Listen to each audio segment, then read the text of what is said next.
La campagne visant à diaboliser Poutine est devenue très facile parce que les gens ont assimilé Poutine à Trump et Trump à Poutine.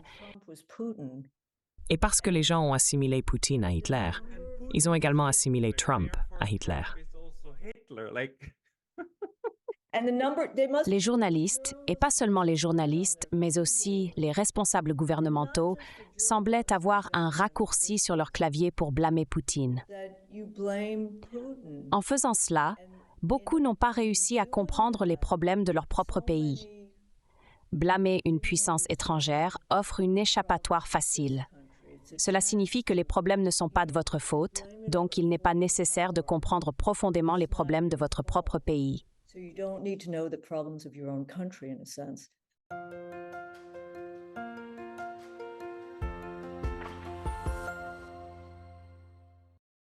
And let's maybe move forward now to the second. Avançons maintenant pour discuter des affaires courantes. Nous commencerons par définir ce que nous pensons être les enjeux de la guerre en Ukraine. Ensuite, nous parlerons du terrible attentat terroriste qui a eu lieu le week-end dernier à Moscou, spécifiquement au Crocus City Hall, et comment cela changera la manière de mener cette guerre.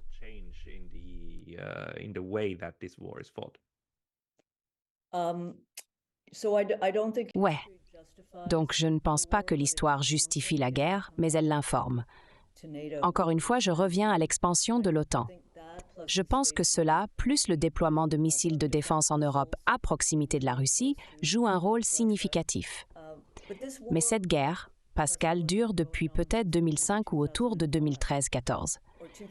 C'était à ce moment que les manifestations de la place Maidan ont eu lieu. Nous ne connaissons toujours pas toute l'histoire sur la question de savoir si des tireurs d'élite du gouvernement ou des tireurs d'élite du bataillon Azov étaient impliqués. Et puis, il y avait clairement une implication des États-Unis. Victoria Nuland, qui au fait a quitté le département d'État, semble avoir perdu dans une lutte de pouvoir bureaucratique. Elle a été prise sur bande, exprimant du mépris pour l'Européen, disant que l'UE aille se faire foutre. Swearing about the EU, screw the EU, we don't, we're running the show. So there was, of course, Nous dirigeons ce spectacle, donc, bien sûr, il y avait une implication des États-Unis. En ce qui concerne l'histoire et l'idée que l'Ukraine appartient à la Russie, il est clair que si la Russie voit un pays comme un frère ou une sœur, c'est l'Ukraine. Il n'y a aucun doute, et même Obama a reconnu, que l'Ukraine est significativement plus importante pour la Russie que pour les États-Unis. Cependant, l'agression a commencé le 22 février. Maintenant, la question est de savoir comment résoudre cela. Je crois que la seule voie à suivre est à travers un règlement négocié, ce qui est devenu beaucoup plus difficile ces derniers jours. Je pense qu'il y a eu des réunions en coulisses.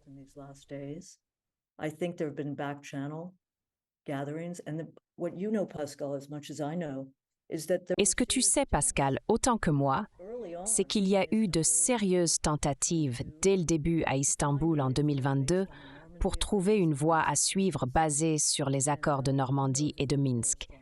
Il n'est pas clair si c'était Boris Johnson ou quelqu'un qu'il représentait qui a perturbé ce processus.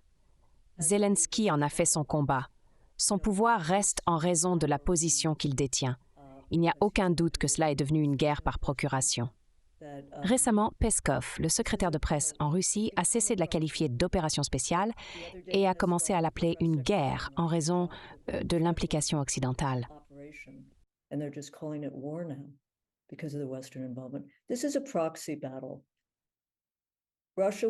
Il s'agit d'une bataille par procuration. La Russie était à terre en 2003 et même avant, sous Eltsine en 2000. Cependant, lorsque Poutine a pris la parole à la conférence de sécurité de Munich en 2007, il était clair que la Russie était de nouveau sur pied. Ce développement a alarmé de nombreux participants, y compris McCain et Merkel. Il y a eu un effort concerté pour intégrer l'Ukraine à l'Ouest, en l'alignant avec l'OTAN et d'autres projets occidentaux. Cette stratégie a contribué à la situation actuelle. Je crois qu'une résolution négociée est possible, une qui exclut l'adhésion à l'OTAN, mais inclut l'adhésion à l'UBLR, ainsi que des garanties de stabilité et de sécurité. Il me semble que l'expansion de l'OTAN a été un problème central dans le conflit autour de l'Ukraine. project that has been at the core of the Ukraine war. La tragédie de tout cela est que l'Ukraine, lorsqu'elle est devenue indépendante en 1991, a pris environ 2 ans pour vraiment élaborer la constitution sous laquelle elle voulait vivre. La constitution de 1993 comprenait une disposition stipulant que l'Ukraine aspirerait à être neutre, ce qui était un choix de mots intéressant. Cette position a été maintenue jusqu'en 2014, lorsqu'une cascade d'événements s'est déroulée. La chronologie est cruciale. Le Maïdan se produit, le président élu, Yanukovych, est destitué, puis les droitiers prennent le pouvoir et déclarent officiellement leur intention de rejoindre l'OTAN.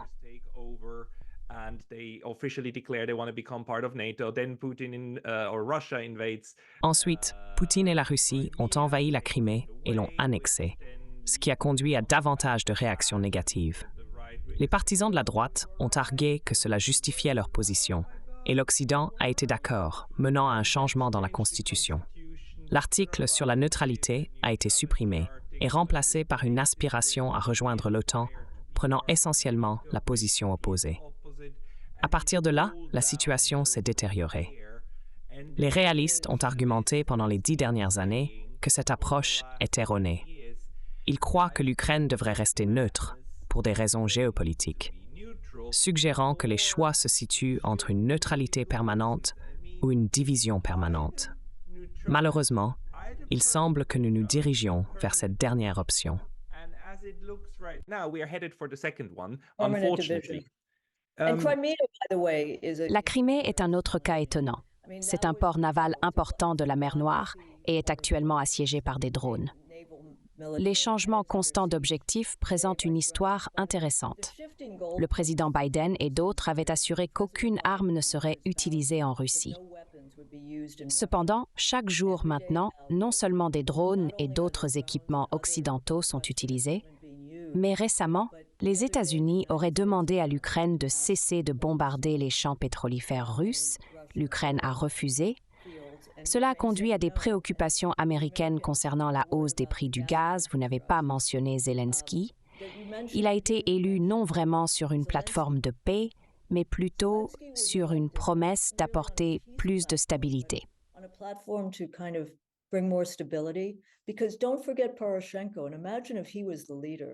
N'oubliez pas Poroshenko. Imaginez s'il avait été le leader ces dernières années.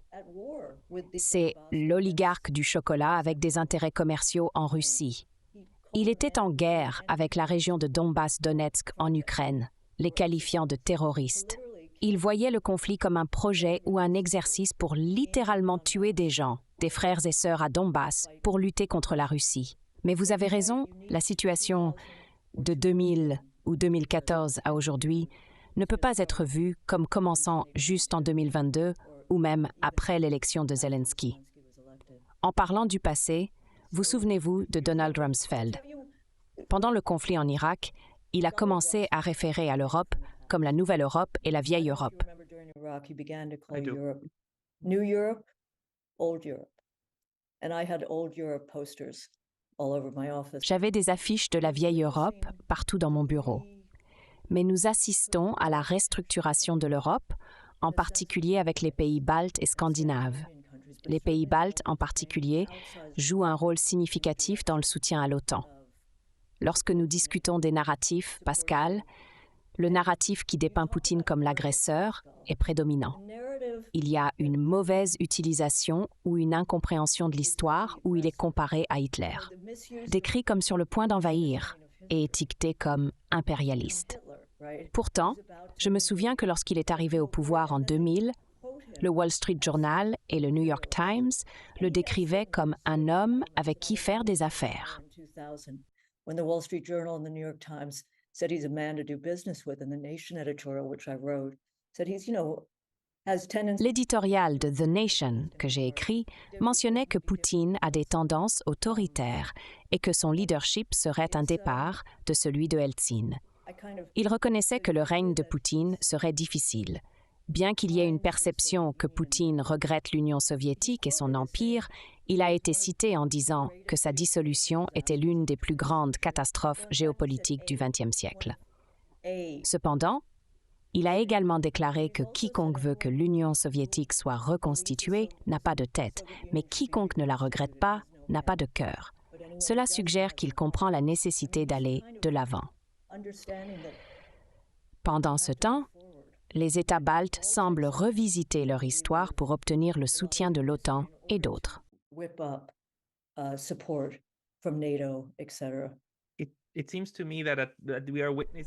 Il me semble que nous assistons à un autre moment où les acteurs individuels sur la scène internationale se définissent par ceux qu'ils s'opposent. L'idée est qu'avoir un ennemi redoutable fait de vous un héros. Ainsi, vous avez besoin d'un bon ennemi pour être un bon héros.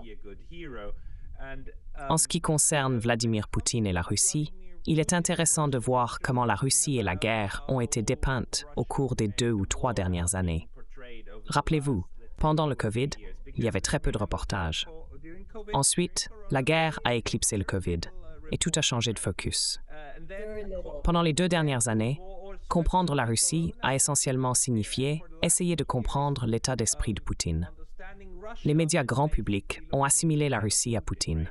Fait intéressant, en allemand, si vous exprimez des vues contraires comme nous le faisons, vous n'êtes pas appelé un apologiste de Poutine, mais un comprendeur de Poutine, ou quelqu'un qui essaie de comprendre la perspective de Poutine. Le mot est tellement intéressant. Qu'est-ce que c'est compréhensif de Poutine? Poutine se comprend lui-même. Alors, Pascal, je dirais dans le contexte de la discussion médiatique que nous avons eue plus tôt, qu'il est souvent le cas que dans ce pays, les gens se concentrent sur une personne, un leader dans un pays. Depuis les 10 dernières années, tout a été centré sur Poutine. Avant lui, c'était Eltsine. Cependant, il y a eu peu ou pas de couverture de l'Église orthodoxe russe ou d'autres forces influentes. De nombreux chercheurs croient que Poutine agit plus comme un arbitre parmi différentes forces au sein du Kremlin, plutôt que de prendre des décisions entièrement par lui-même. En effet, il a été responsable de nombreuses morts et a pris de nombreuses actions, mais il y a un manque de compréhension concernant l'histoire et la dynamique de ces forces. Et quand il y a une certaine compréhension de l'histoire,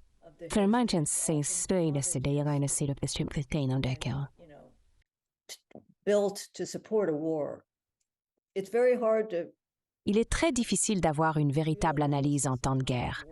Donc nous avons perdu cette opportunité. Mais vous avez absolument raison.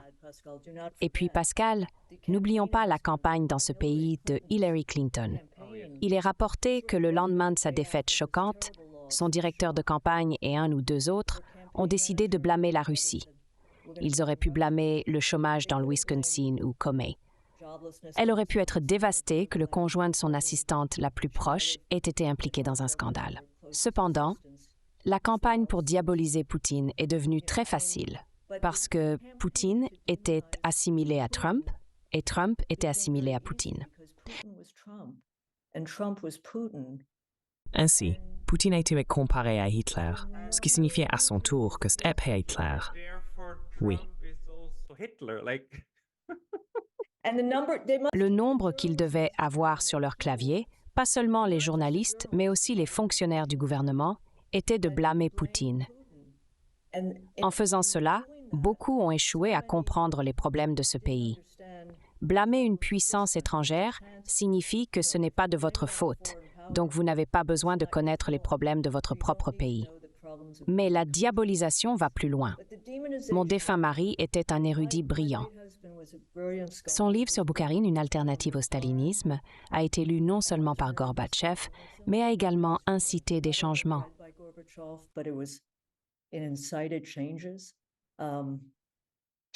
Il était ciblé par, je crois, tous les jeunes journalistes comme Yuli Yolfi et James Kirchik qui sentaient qu'ils devaient attaquer Steve pour gagner une marque de distinction. Et vous savez, cela ne le dérangeait pas beaucoup parce qu'il était semi-retraité, avait une tenure et avait beaucoup accompli. Mais c'est très dangereux pour les plus jeunes. Il conseillait toujours à ses étudiants de 3e cycle et aux autres étudiants qu'ils n'avaient pas à être si francs à ce stade. Il ne voulait pas les soumettre au genre d'attaque qu'il recevait, alors qu'ils essayaient de se frayer un chemin. Néanmoins, d'autres ont indépendamment trouvé leur chemin pour découvrir la vérité.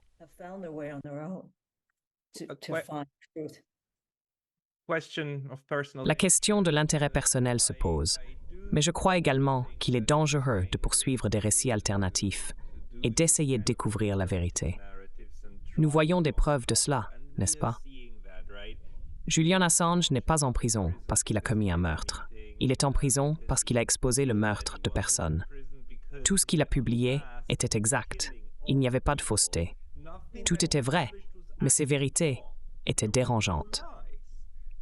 C'est pourquoi il est en prison. Et c'est pourquoi il est lentement tué sous nos yeux pour dissuader les autres de même envisager de publier des informations qui pourraient provoquer le gouvernement américain.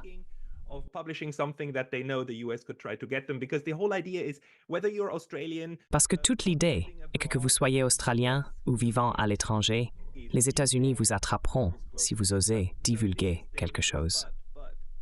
C'est dangereux. J'ai vraiment l'impression que cette maison brûle au premier étage, alors que les gens dorment à l'étage. Je ne pense pas que nous ayons le temps d'attendre d'avoir dîné et d'être à la retraite pour réellement dire quelque chose. Nous sommes littéralement plus proches de l'Armageddon que pendant la crise des missiles de Cuba, ou tout aussi proches.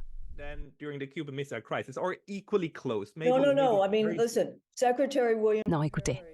Le secrétaire William Perry, qui a servi comme secrétaire à la Défense sous Bill Clinton, a mentionné quelque chose que Steve aimait souligner. Lorsque nous étions à Moscou, il y avait un dicton selon lequel les gens devenaient dissidents lorsqu'ils prenaient leur retraite.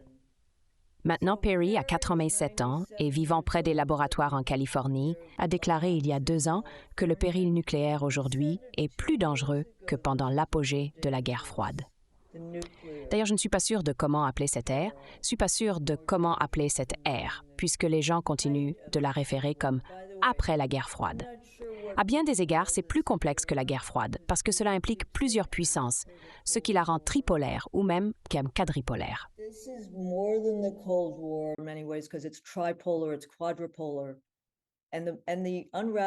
Le démantèlement du contrôle des armements est significatif.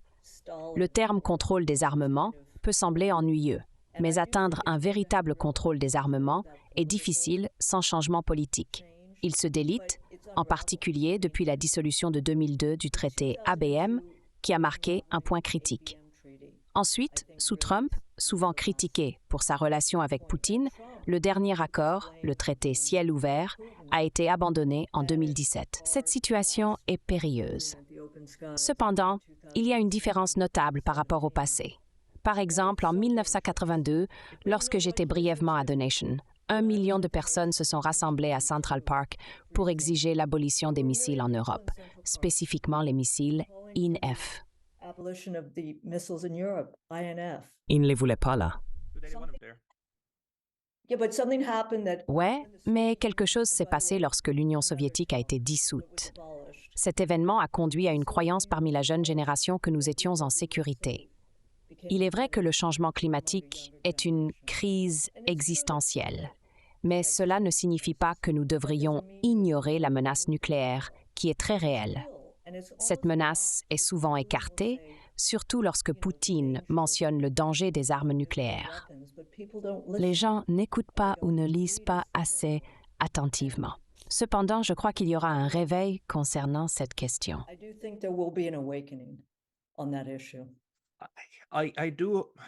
Je pense que la peur pourrait être la seule chose qui réveille les gens. Pour moi, il ne semble pas que la Suède et la Finlande aient rejoint l'OTAN parce qu'ils étaient terrifiés par la Russie. Cela impliquerait qu'aujourd'hui, la Suède et la Finlande ont plus peur de la Russie qu'ils n'avaient peur de l'Union soviétique dans le passé, ce qui n'a pas de sens. Le problème est que les gens aujourd'hui n'ont pas assez peur. Ils croient que tout ira bien et qu'ils peuvent agir une fois que la peur s'installe.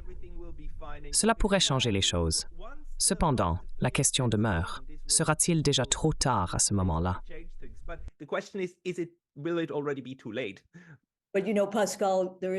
Mais, tu sais, Pascal, il va y avoir de la peur. Nous n'avons pas discuté de l'impact des actes terroristes à Moscou. Je veux dire, il y a la possibilité de renouveler la peine de mort, de mettre fin au moratoire en Russie. Et il y avait de la peur ici pendant le 11 septembre.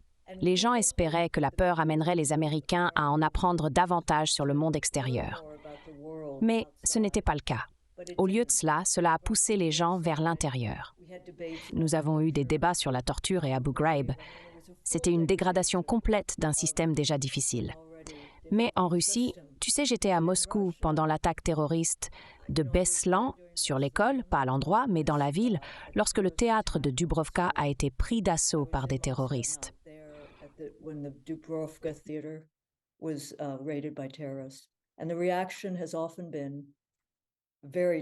La réaction a souvent été très dure, car une partie de l'ascension de Poutine au pouvoir n'était pas seulement d'accorder l'immunité à la famille Eltsine, mais aussi de conclure la Seconde Guerre de Tchétchénie.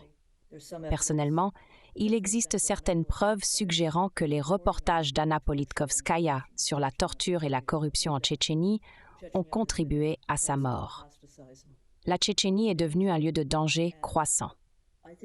Je crois que nous verrons la fermeture de la frontière en Russie, accompagnée de politiques et d'actions intransigeantes. Je ne vois pas de moyen d'initier des négociations avec l'Ukraine dans le climat actuel. Il semblait que nous étions sur la bonne voie, ce qui soulève toujours la question de savoir s'il y a eu une interruption.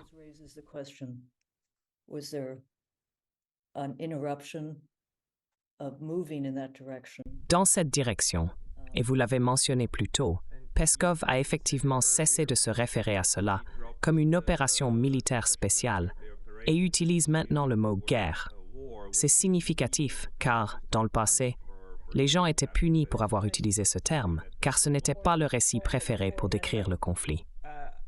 Il y a quelques mois ou un an, un observateur russe a souligné une distinction cruciale entre une opération militaire et une guerre en termes de planification opérationnelle sur le terrain. Pensez-vous que ce changement de terminologie pourrait aggraver la situation? C'est parce que les Russes pourraient maintenant le voir encore plus comme une menace existentielle qui doit être éliminée. Nous avons vu ce qui s'est passé lorsque les États-Unis ont dépeint l'Irak ou l'Afghanistan comme des menaces existentielles. Cela ne s'est pas bien terminé pour ces endroits. Ce que nous voyons, il me semble, Pascal, ce sont différentes narrations actuellement en Russie.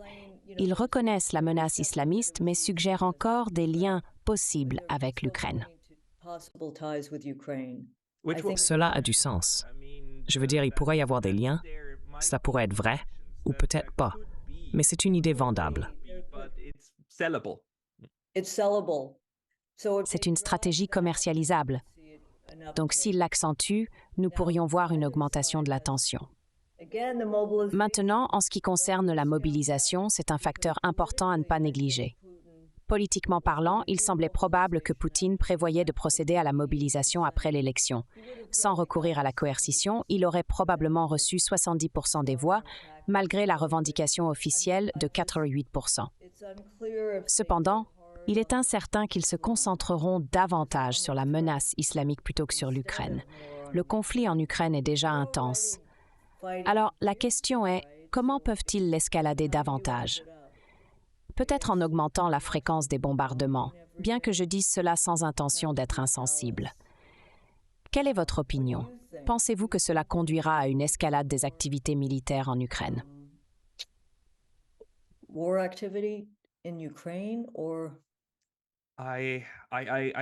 Je ne connais pas assez bien la Russie, ni ses institutions, ni sa mentalité, pour prédire cela. Je suis un incorrigible optimiste. Alors, quand j'ai lu que les Allemands envoyaient leurs condoléances à la Russie, j'ai pensé qu'il y avait au moins une possibilité que cette tragédie puisse mener à une amélioration des relations diplomatiques. Vous réalisez que vous pouvez finalement vous accorder sur le deuil des personnes innocentes. Cela va à l'encontre de la logique de la guerre, qui veut toujours que vous haïssiez votre ennemi. Ce deuil collectif pour les innocents pourrait être une pierre angulaire pour le dialogue. Cependant, il sera probablement gaspillé, comme c'est souvent le cas par les participants. squandered as it's usually squandered by the participants who Par d'autres forces. by other forces, by the hawk. Par d'autres forces, spécifiquement les faucons, parce qu'ils détestent cela. Ils le haïssent et veulent immédiatement se reconcentrer sur ce que nous pouvons détester l'un de l'autre. Les partis bellicistes peuvent triompher en ce moment. Et je suis consternée, comme je l'ai dit, qu'il n'y ait apparemment pas eu de véritable tentative de contact de la part des hauts fonctionnaires du gouvernement américain. Yeah. And That the would Biden, be- I think that Vous savez, je pense qu'il y a un moment pour l'empathie, un moment pour le dialogue et un moment pour d'autres choses, mais j'ai l'impression que cela a été perdu ces derniers jours. Un autre point est que les gens ne lisent pas. Je veux dire, il y a une tendance à juger rapidement. Par exemple, il a été dit que Poutine avait arrogamment rejeté l'avertissement des États-Unis.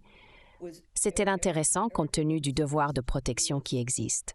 Mais si vous lisez l'intégralité de la déclaration du 19 mars, où Poutine s'adressait aux forces de sécurité fédérales au Kremlin, il a dit « C'est très sérieux. Nous devons y prêter attention. Renforçons nos forces. » La rapidité à souvent catégorisé Poutine comme arrogant, rejetant ou anti-américain montre que les gens ne lisent pas les discours. Ainsi, la capacité des médias à catégoriser ou stéréotyper rapidement est facilitée par ce fait. Maintenant, lire pourrait bientôt être considéré comme un acte subversif.